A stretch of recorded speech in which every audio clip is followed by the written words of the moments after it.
Very important है पाकिस्तान के। मेरे को ब्रेक सिर्फ इस चैंपियंस ट्रॉफी का नहीं होगा, पाकिस्तान क्रिकेट का भी लग रहा है। क्योंकि बहुत कुछ लिखा गया, पढ़ा गया लास्ट 6 मंथ से कि चैंपियंस ट्रॉफी होगी नहीं होगी, इंडिया खेलेगी नहीं खेलेगी, पाकिस्तान के अपनी चीजें थी। वो क्रिकेट से बाहर थी। अभी क्रिकेट शुरू हो गई तो उसमें पाकिस्तान पहला मैच हार गया और भारत पहला मैच जीत गया।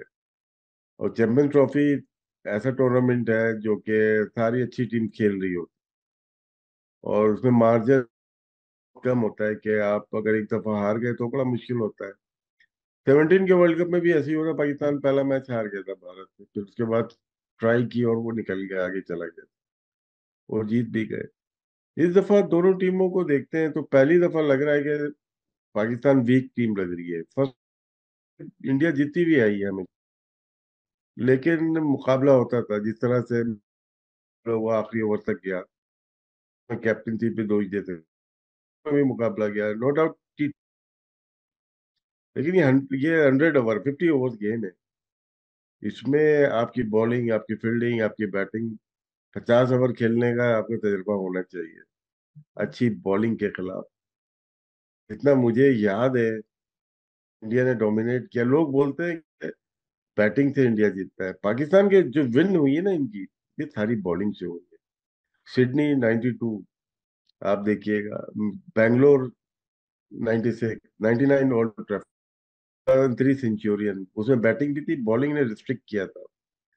फिर बीच में बहुत सारा पीरियड नहीं खेले, 2007 में तो खेले ही नहीं। 11 मोहाली बॉलिंग आपने रिस्ट्रिक्ट किया उसमें।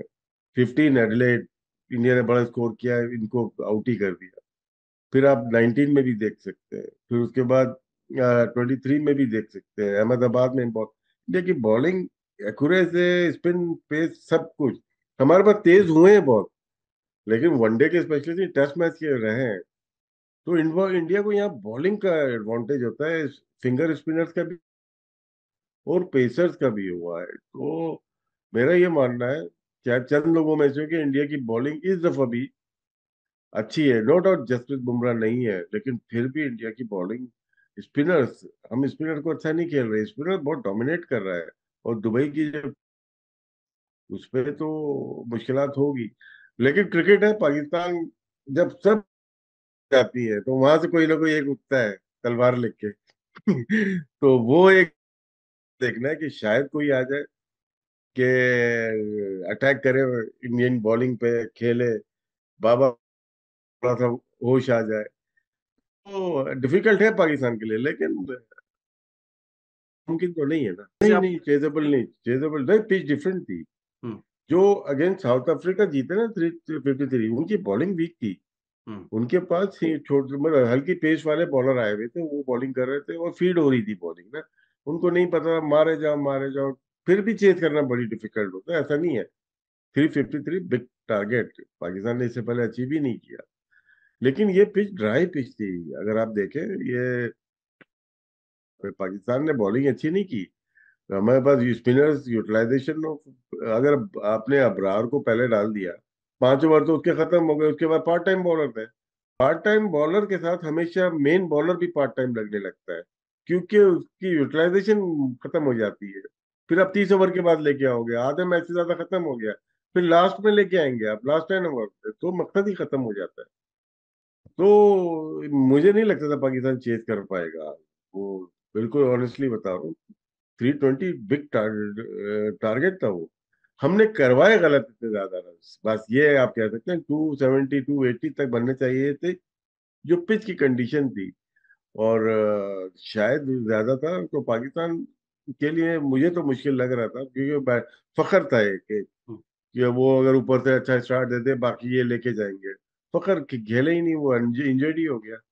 वो अगर नहीं बल्ले पे लग रही थी तो कोई ना कोई सेकंड ऑप्शन होता है ना कि क्या खेलूं। अगर वो डॉट बॉल पे प्रेशर बढ़ा रहे हैं तो वो गलत है, फिर टीम को नुकसान हो रहा है। सलमान अली आया ना, उनके होते हुए चांस दिया, तो बाबर को चांस लेना। ये 10 ओवर शुरू किए थे चांस लेने के, हम्म। उसके बाद बनता नहीं था, क्योंकि विनर पे आप इतना फ्रीली खेलते नहीं है। तो जो स्ट्रोक बाबर के शुरू में थे वही उनके पास बॉक्स से निकलने की जगह अच्छी, अंदर स्वीप नहीं है, स्लॉप स्वीप नहीं है, वो निकल के मारने की कम है। वो इनहांस नहीं कर पाए अपने आप को, अब प्रिडिक्ट हो चुके हैं वो। हम्म। हमेशा ये लोग बोलते हैं कि पाकिस्तान की टीम अनप्रिडिक्टेबल है, लेकिन यहाँ कर सकते हैं वो बाबर की बैटिंग। सबको पता है कि कहाँ पे बॉलिंग करनी है। जब तक शॉर्ट ऑफ लेंथ को वो मारेंगे नहीं मिड विकेट, कल शुभमन गिल ने एक छक्का मारा कमाल, हम्म। तो वो शॉट्स चाहिए होती हैं एक अब टॉप प्लेयर्स। तो बाबर एक जमाने में पाकिस्तान की होप होते थे, अब नहीं है, क्योंकि दूसरे प्लेयर भी वैसे ही खेल रहे हैं। विराट की बात करते हैं, विराट नहीं कर रहे तो शुभमन गिल नहीं करते तो रोहित कर रहे हैं, रोहित नहीं कर रहे तो कभी जायसवाल खेलते हैं वो करते हैं, या केएल राहुल या शहर अय्यर कर, या नीचे से हार्दिक पांड्या, तो उन एक बन जाता है बैलेंस। एक नहीं भी करे कोई बात नहीं, लेकिन बड़े मैच में भी विराट आता है फिर। वो फाइनल याद है आपको न्यूयॉर्क का, वहां का बारबाडोस में शायद हुआ है, लास्ट T20 का। लोग कह रहे थे यार कि 78 रन कुछ भी नहीं है, अपने लिए खेल गया। बाद में मालूम चला यार ये तो बहुत बड़ी इनिंग्स थी। तो इसी तरह से मेलबर्न में चले जाए तो इस तरह की इनिंग जैसे विराट निकल के आया था, तो बाबर के लिए अपॉर्चुनिटी है मकाम वापस लाने के लिए। तो ऐसा लगता है कि अगर में चीजें बहुत तेजी से चेंज होती हैं, अगर तो बाबर खेला और वो टीम हार गई पाकिस्तान की, तो बड़े बड़े खिलाड़ियों का कैरियर स्टेक के ऊपर है पाकिस्तान।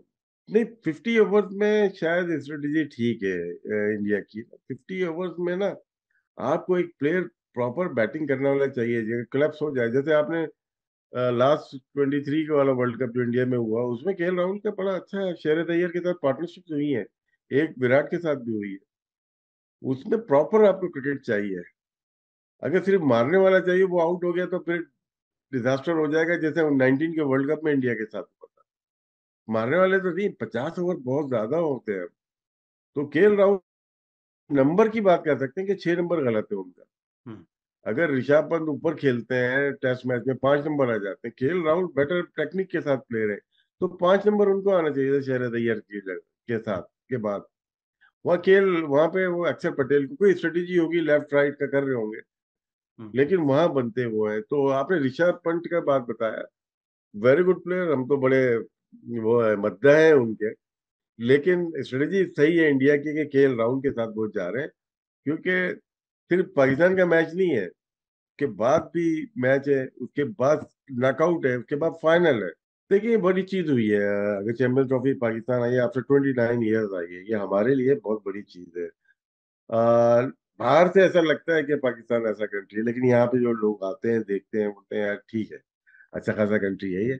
लेकिन क्रिकेटिंग नेशन के तहत बहुत अच्छा हुआ है पाकिस्तान के लिए।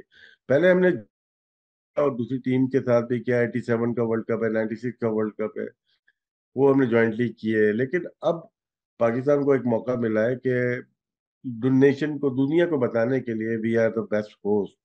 दूसरे भी हैं लेकिन हम होस्टिंग अच्छी कर सकते हैं, हम अच्छे तरीके से क्रिकेट खिला सकते हैं। उसमें गलतियां कोताहियां होती हैं, लेकिन पाकिस्तान को मौका मिल गया।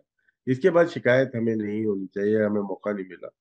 तो इसको भरपूर तरीके, पाकिस्तान टीम परसों जीते हारे वो उससे कोई मैटर नहीं करना चाहिए कि हमारी चैंपियन ट्रॉफी की होस्टिंग का। बांग्लादेश आएगी यहाँ पे, अफगानिस्तान है, साउथ अफ्रीका, ऑस्ट्रेलिया, इंग्लैंड, बड़ी टीम खेल रही है यहाँ पे। हम्म। वो अच्छा एक लेके जाए कि बायलैटरल तो होती है, लेकिन आईसीसी का इवेंट पाकिस्तान ने ऑर्गेनाइज किया है, बहुत अच्छा लगा, बहुत मजा आया, क्राउड अच्छा था, सपोर्ट मिल रही थी।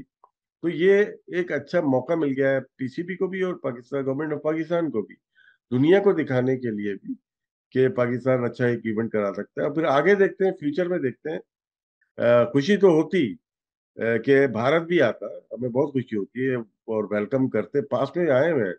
10 साल बाद अगर आएंगे तो इससे अच्छा आज ही आ जाए। बर्लिन देखा आपने, वॉल देखी आपने, वेस्ट जर्मनी ईस्ट जर्मनी को देखा, कितनी 100 साल लड़ते रहे, लेकिन एक दिन ऐसा आया कि आप लोग बात ही नहीं करते, वो एक ही हो जाते हैं। बहुत सारे चीजें हैं। तो एक खला रह जाएगी कि इंडिया नहीं आया हमारे यहाँ खेलने के लिए।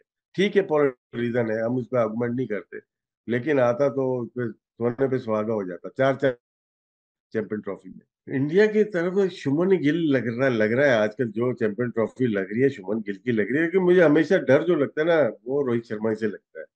वो तो मिथ तोड़ी है इंडियन टीम की ना, वो अपने आप को सेक्रीफाइस कर रहा है अपनी। 50-50 तो आराम से कर देगा ना वो तो। लेकिन कल भी देखें वो जिस तरह से खेलता है, वो डेंजरस प्लेयर है। हमारे जो वेपन हो सकता है ना, अभी अंडरडॉग है, अभी बड़ी मुश्किल में शाहीन आफरीदी ही है। इंडिया के शुरू से 2-3 अगर आउट मिलते हैं बिटवीन 8 से 10 ओवर, फिर पाकिस्तान मैच में आ सकता है, अदरवाइज बहुत मुश्किल है। और अब मुझे ऐसे ही लगता है कि हमारे पास जो बॉलर है वो शाहीन है, जिसकी स्विंग अगर मिल गई दुबई में तो वो एक थ्रेट। अदरवाइज कैपेबल तो है, लेकिन इतना ज्यादा नहीं है कि एक बंदा आके मैच अकेला जिता दे। शाहीन का एक का है, पहले पहला स्पेल है, वही बाकी बड़ा मुश्किल लगता है। सर एक और लास्ट जाते जाते आपसे सवाल है कि इंडिया में अगर मैं बात करूं तो हो सकता है कि शायद रोहित का और विराट का सीनियर प्लेयर्स हैं, ये लास्ट एक मैच हो ओडीआई का अगेंस्ट पाकिस्तान, तो ये एक बहुत बड़ा एक तरीके से उनके लिए भी मैच होने वाला है।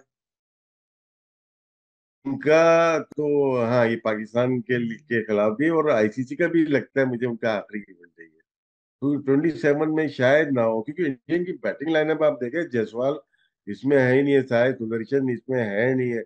इसमें कितने एक प्लेयर जो हैं जो आने वाले हैं, जो T20 खेल रहे हैं, कोई भी वेट कर रहे हैं सारे कि हमारे बॉसेस जाएंगे तो हम आएंगे। पाकिस्तान के खिलाफ उनका मेंटली बहुत टफ है, स्किल वाइज बहुत हाई है, और ये इनका आखिरी टूर्नामेंट है आईसीसी का भी, और पाकिस्तान के खिलाफ तो है ही इनका। शायद अगर फाइनल में पहुंच डिफरेंट चीज है, लेकिन अभी लास्ट इवेंट लग रहा है।